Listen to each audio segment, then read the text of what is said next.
Shaburrux presenta Ecos de Terror. Buenas noches a todos, sean bienvenidos una vez más. Como saben, muchas gracias, lo había olvidado. Como saben, yo soy Beren y esta noche seré el centinela. Les pido que se preparen, vamos hacia una noche muy emocionante. Los relatos de hoy quizá les recuerden a algún familiar que ya no está, o tal vez les den ganas de ir a una escapada a algún bosque. Les aseguro que después de escuchar lo de hoy, creerán que sus vecinos son los mejores del mundo. En fin, la noche se avecina y comienza mi guardia. Esto es Ecos de Terror.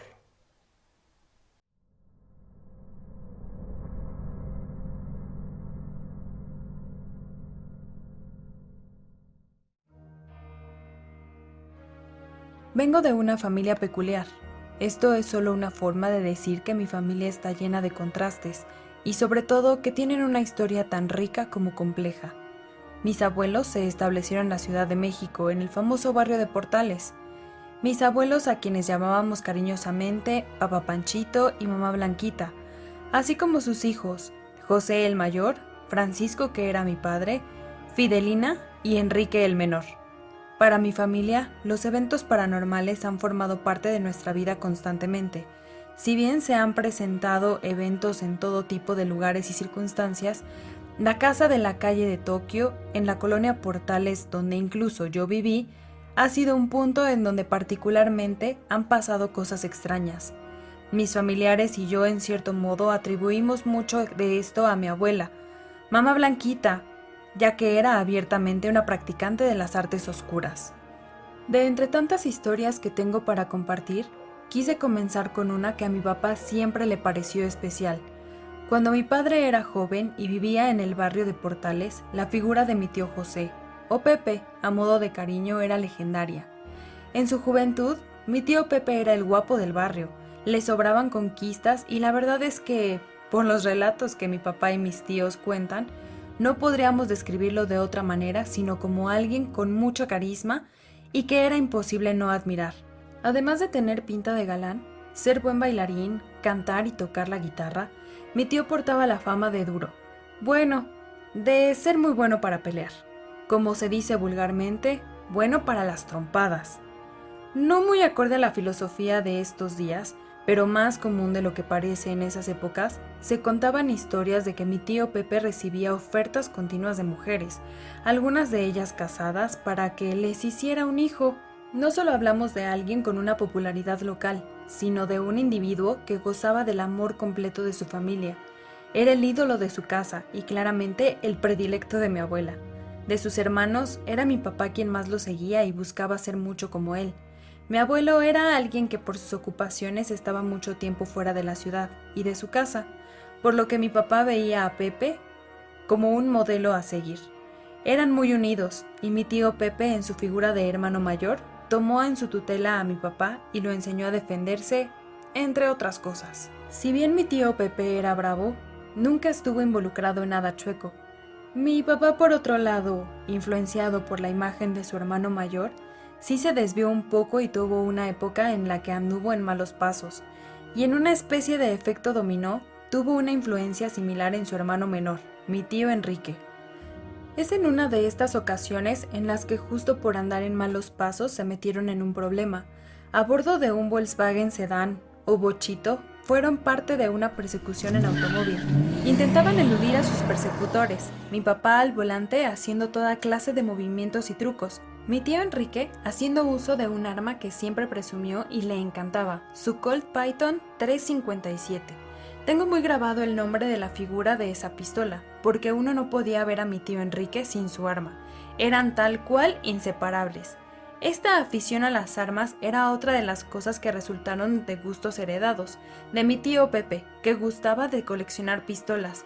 Era su Colt Python la que mi tío descargó en repetidas ocasiones mientras mi papá conducía el bochito buscando llegar a algún lugar para escapar. Gracias a la pericia de mi papá, se encontraban aparentemente a salvo. Probablemente al disminuir un poco la adrenalina fue que súbitamente mi papá sintió un piquete en la espalda y unos instantes después comenzó a perder fuerza en sus piernas. Se había dado cuenta de lo evidente, lo habían herido. Mi tío Enrique se percató de la sangre que salía a borbotones de la espalda de su hermano y comenzó a entrar en pánico. Mi papá, con un temple que siempre lo caracterizó, le dijo que se calmara. Como pudieron, cambiaron los lugares y mi tío condujo a mi papá al primer hospital que pudieron. Los recibieron en urgencias y tan pronto ingresaron a mi papá, mi tío Enrique contactó a su hermana Fidelina. Mi tía tenía poco de haberse recibido como médico y fue la primera persona en la que pensó Enrique, pues seguro sabría cómo manejar la situación. Una vez que mi tía llegó al hospital acompañada del compadre de mi papá, recibieron el parte médico. La herida era crítica y los estudios de imagen y radiología mostraban el impacto demasiado cerca de la columna vertebral, justo a la altura de los omóplatos, o las alitas como les decimos comúnmente. Los médicos no solo estaban preocupados por las secuelas en movilidad que podría dejar la herida, realmente consideraban un riesgo de muerte para mi padre. Una vez que se dio la explicación, se solicitó el permiso a los familiares para el procedimiento e ingreso urgente a quirófano, y se llevaron a mi papá a operar. Mi tío Enrique, mi tía y el compadre de mi papá se quedaron unos momentos en el pasillo, un poco en shock por las noticias. En ese momento, según relatan, vieron llegar a mi tío Pepe, que les preguntó por Pancho, a quien dirigieron al quirófano. «Mira, es por allá, se lo acaban de llevar hace un momento. Si te apuras, seguro lo alcanzas», le dijeron mientras el tío Pepe les agradecía y caminaba velozmente hacia la zona de preparación para el quirófano. Todos sintieron un alivio en ese momento, porque, pues, como ya se los mencioné, Pepe era el líder moral de la familia, el admirado, el que siempre llegaba a resolver los problemas, aunque ese alivio pasó rápidamente y se convirtió en un shock todavía mayor. Era Pepe, ¿verdad? ¿Tú también lo viste? Y sí, los tres presentes lo habían visto y escuchado.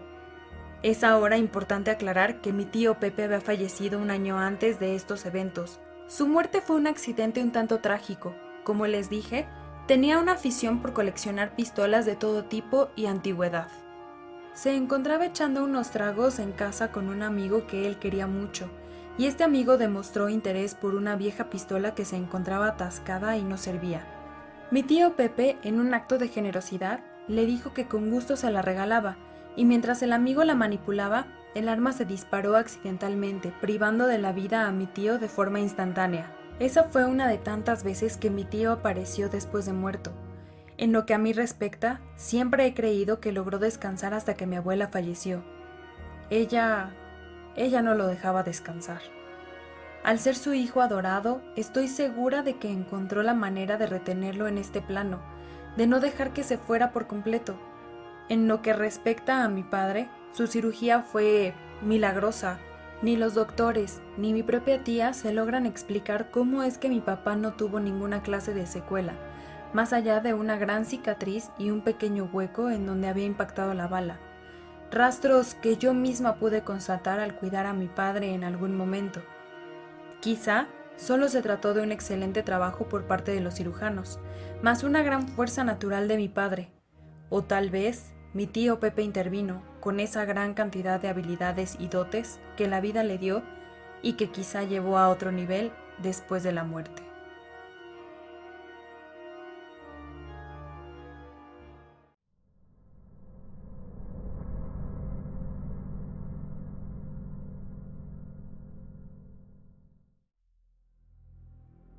Me confieso como alguien que siempre ha temido a la oscuridad, a lo que no tiene una explicación sencilla, a lo que muchos llamarían supersticiones.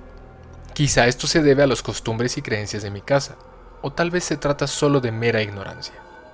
La realidad es que, sin importar la razón, vivo muchas situaciones con un miedo intenso.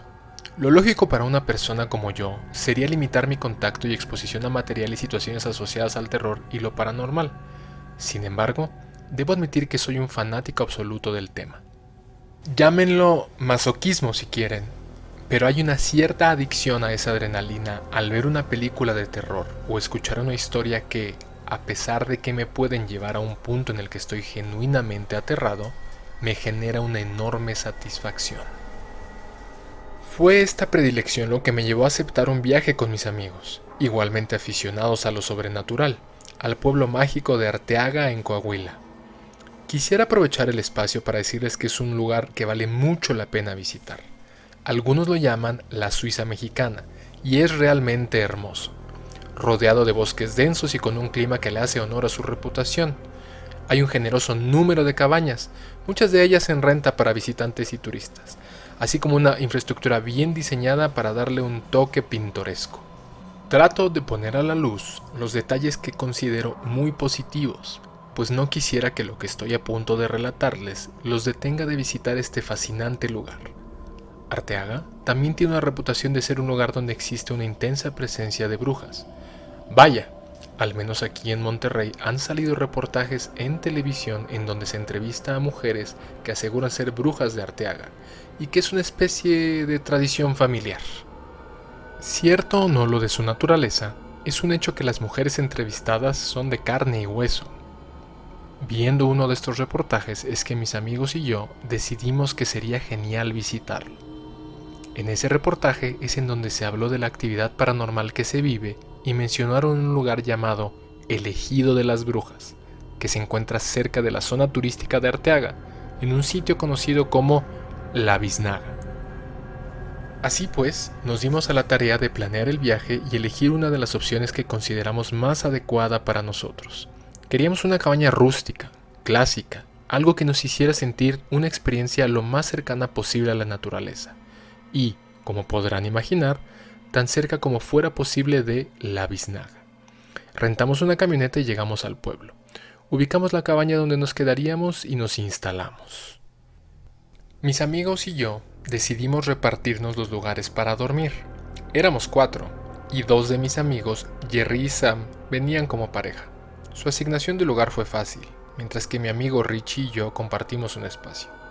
Tan pronto nos instalamos, comimos algo rápidamente y revisamos nuestro teléfono celular para confirmar que, tal como sospechábamos, no teníamos señal. Después de esto nos dimos a la tarea de hacer un recorrido rápido por el exterior de la cabaña aprovechando la luz del día. Para la cabaña, habíamos elegido una de las ubicaciones más cercanas a los densos bosques, además de que nos aseguramos de que no hubiera otra cabaña realmente cerca. En nuestro trayecto de llegada, habíamos pasado a la cabaña más cercana y esta estaba a unos 2 kilómetros de la nuestra. Nuestra exploración inicial tenía como objetivo familiarizarnos con el terreno para una excursión nocturna, además de aprovechar en identificar posibles vecinos cercanos que estuvieran en otras direcciones. La ruta por la que llegamos se dirigía al este, por lo que la cabaña vecina se encontraba al oeste. Nos tocaba explorar, pues, el norte, el sur y el este de la zona.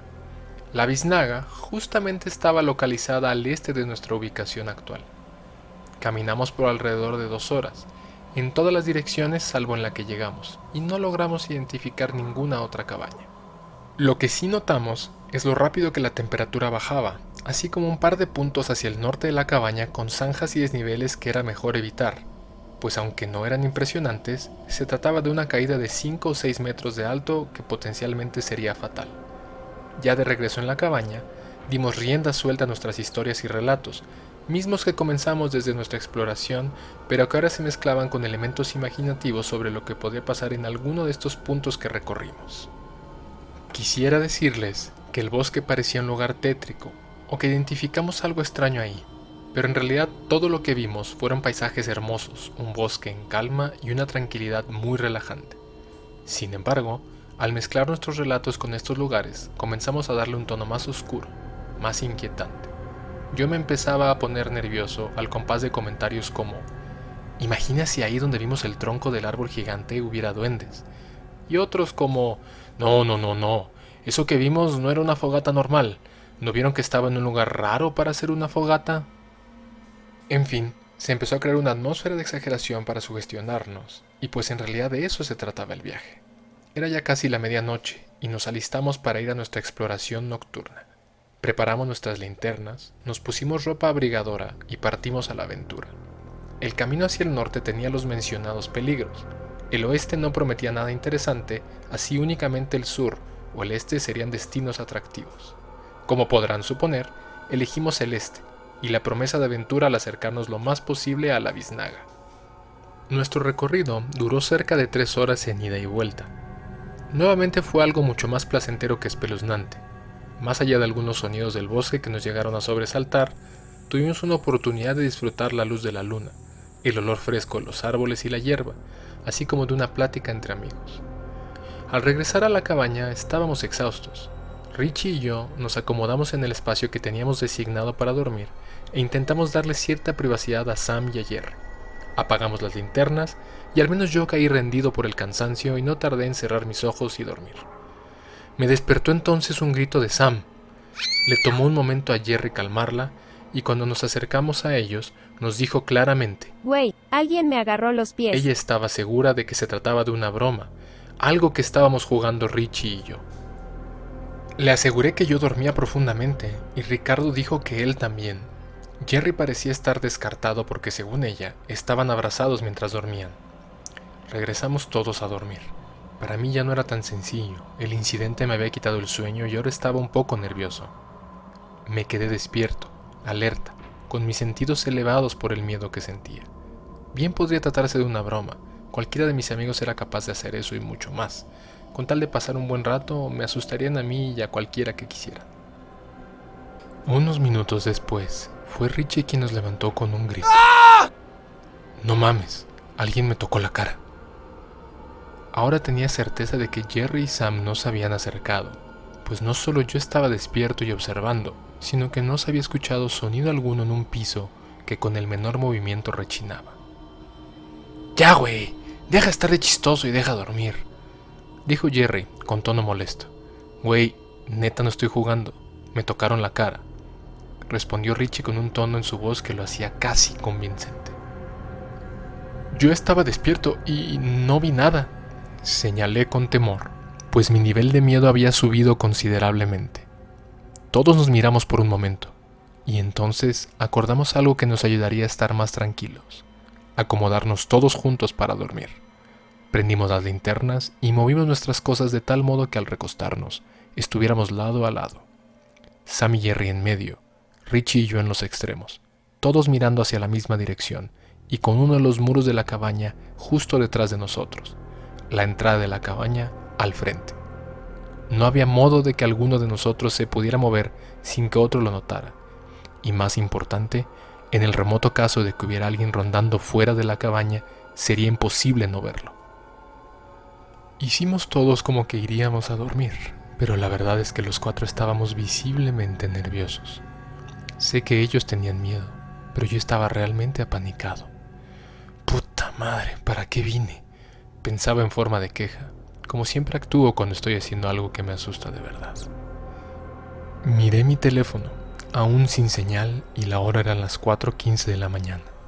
Mis compañeros parecían dormir y yo ya me había resignado a no pegar pestaña en lo que restaba de la noche.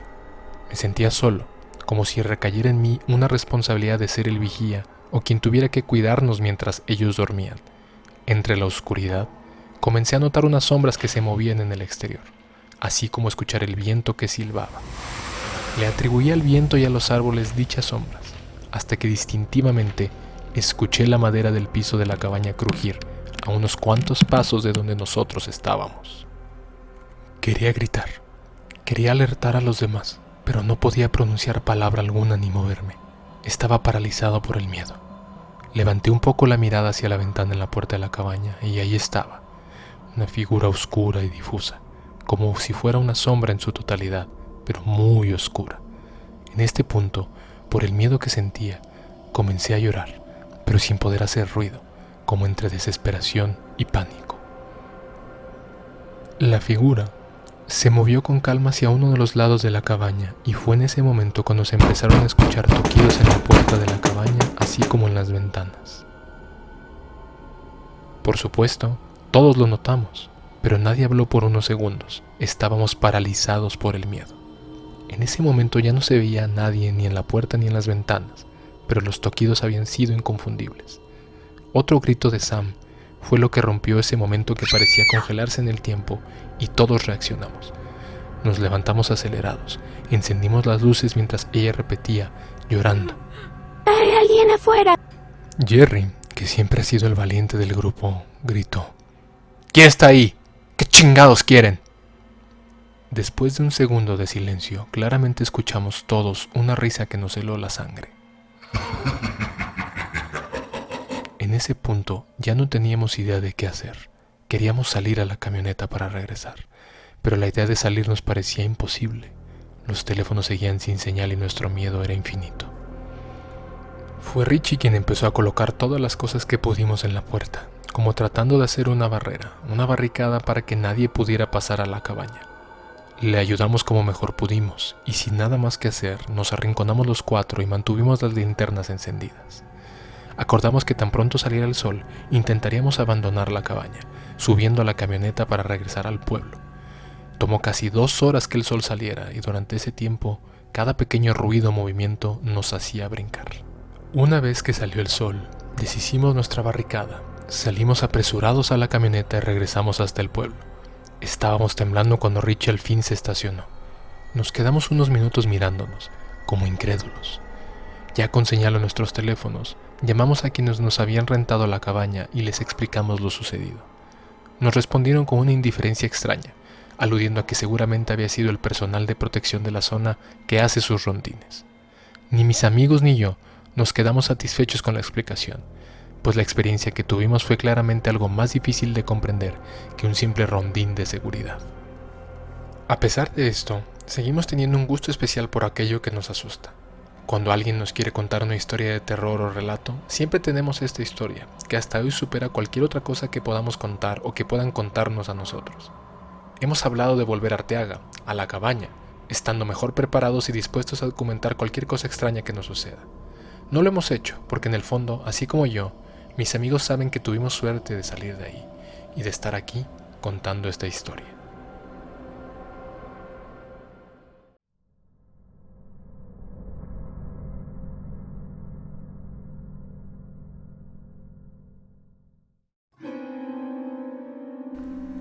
Como residente del área metropolitana de Los Ángeles, California, hay pocas cosas que me pueden poner nervioso. No es sencillo que un left coaster se sorprenda fácilmente. Estoy hablando de que vivimos en un lugar en donde puedes ver de todo y pasa de todo. En la ciudad donde ocurrieron las historias de Anton LaVey, Charles Manson y Aleister Crowley, cualquiera tiene una piel muy gruesa. Vivo en un dúplex en Anaheim. Se encuentra en Orange, un condado que siempre ha sido muy seguro y familiar, aunque tiene mucho movimiento. Es probable que el nombre les resulte conocido. Es el mismo condado en donde se encuentra un parque de diversiones, ese que tiene el título del lugar más feliz de la Tierra. No es el punto de mi historia, pero este parque tiene muchas historias interesantes. Tengo primos que trabajaron ahí y aseguran que hay verdaderos espectros y criaturas sobrenaturales. Pero fuera de estas historias aisladas, la rutina diaria es relativamente monótona y uno está más preocupado por pagar la hipoteca y el arrendamiento del auto. Sin embargo, hay ocasiones en que la vida nos tiene sorpresas. En el verano de 2013, la pareja que vivía en la parte alta del dúplex se mudó y el letrero de venta estuvo escasas 2 semanas antes de que alguien se mudara. La verdad es que de no haber sido por algunas cajas y el movimiento de mudanza, no me habría enterado. Mi nuevo vecino se caracterizó inicialmente por su aparente ausencia. Puedo decir que también influye el hecho de que, por mi trabajo como contratista independiente, mis horarios son irregulares. Hay ocasiones que paso todo el día en casa, mientras que también hay casos en los que llego de madrugada o simplemente no llego cuando hay trabajo que debe hacerse en horario nocturno. Suelo tomar estos contratos porque la paga es mejor y en el verano el calor puede ser muy intenso durante el día. Como sea el caso, la interacción entre mi nuevo vecino y yo fue nula por un tiempo. Justamente, nuestro primer encuentro sucedió en uno de mis regresos durante la madrugada. Eran quizás las 3 de la mañana cuando estacioné la mamalona, como le llamo a mi troca, y caminé a la entrada de mi casa. Noté a mi vecino en sus escaleras mirando hacia la calle, como esperando a alguien. A pesar de estar un poco cansado, lo saludé amablemente y este solo me regresó el saludo con un pequeño movimiento de cabeza. Pude percatarme que se trataba de un tipo grande, de gran talla y estatura. Debe haber pesado unas 400 libras y medido más de 6 pies. Esto es como unos 200 kilos y 1,85 de estatura. De tez muy pálida, cabello tan claro que a la luz del alumbrado brillaba.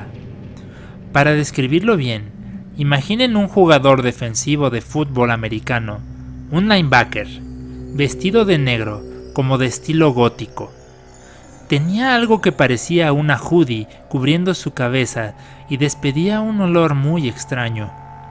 Siendo tan tarde, entré a mi casa y me dispuse a descansar. No sé si fue por este encuentro, pero me costó trabajo conciliar el sueño y me percaté de que mi vecino movía muchos muebles, como si los arrastrara de un lado a otro, además de que se oían murmullos, como si tuviera compañía. No me pareció extraño, solo un poco incómodo. No lo volví a ver sino hasta unos días después, esta vez cerca de las 9 de la noche. Iba saliendo de su casa y yo recién llegaba de hacer algunas compras. Se veía un poco agitado, como si algo lo inquietara. Le ofrecí una cerveza y lo invité a pasar a mi casa, y con una voz grave y profunda rechazó mi invitación educadamente. No, gracias. No tengo tiempo. Lo vi subirse en su auto y marcharse, y yo entré a casa y me puse a ver una película. Me pareció ahora extraño escuchar ruidos en la parte superior y algunas voces, hablando o mejor dicho, como recitando o rezando.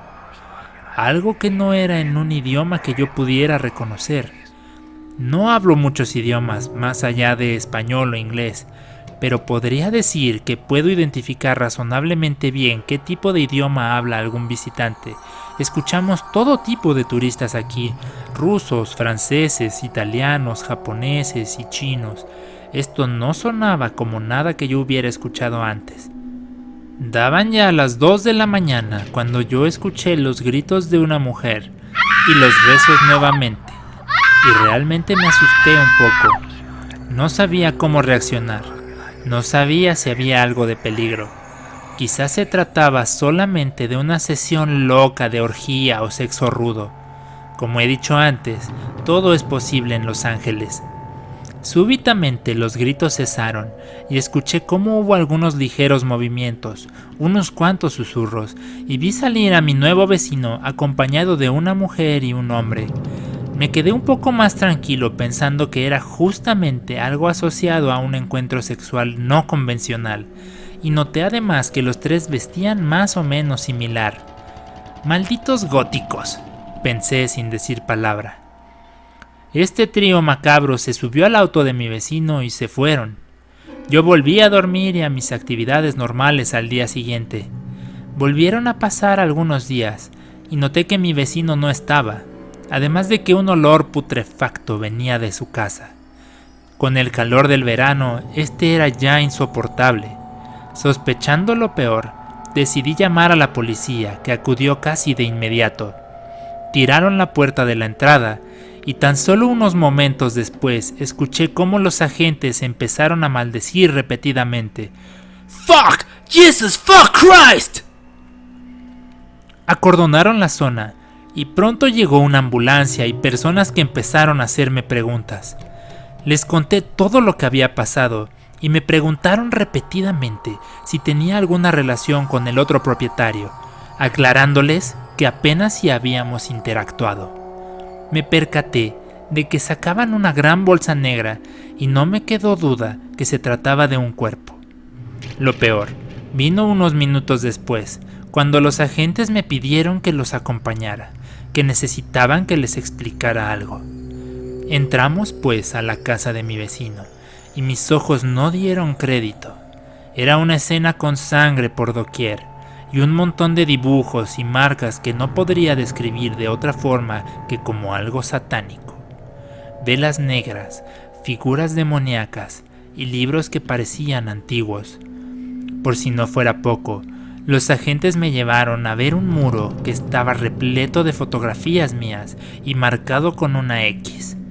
Yo estaba atónito, pues no sabía qué significaba eso. Mientras intenté asegurarles que yo no tenía relación alguna con el vecino más allá que vivíamos en el mismo dúplex. Me explicaron que la víctima era aparentemente la madre de este individuo y que la había secuestrado un par de días antes. Les aseguro que esto no es ficción, y navegando por la web podrán encontrar algo de información sobre los asesinatos de satanistas en Anaheim y Pasadena en 2013. Son casos que aún no están resueltos y que están perdidos entre decenas de otros, pues California tiene abundantes escenas como esta. Para mí, no es solo un caso perdido entre decenas, es algo que aún me quita el sueño por las noches, algo que me hace pensar que cualquier día el cultista tocará mi puerta y me aterra lo que pueda pasar.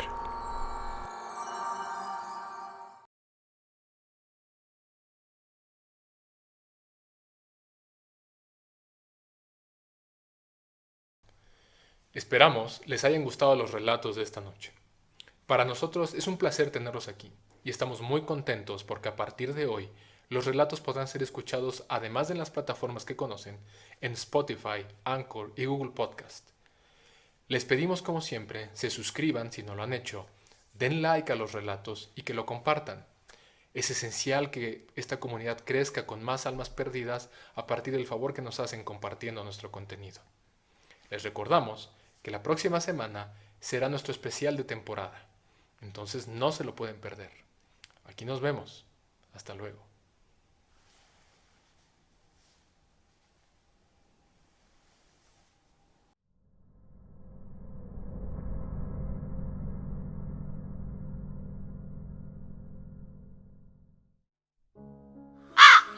Ecos de terror.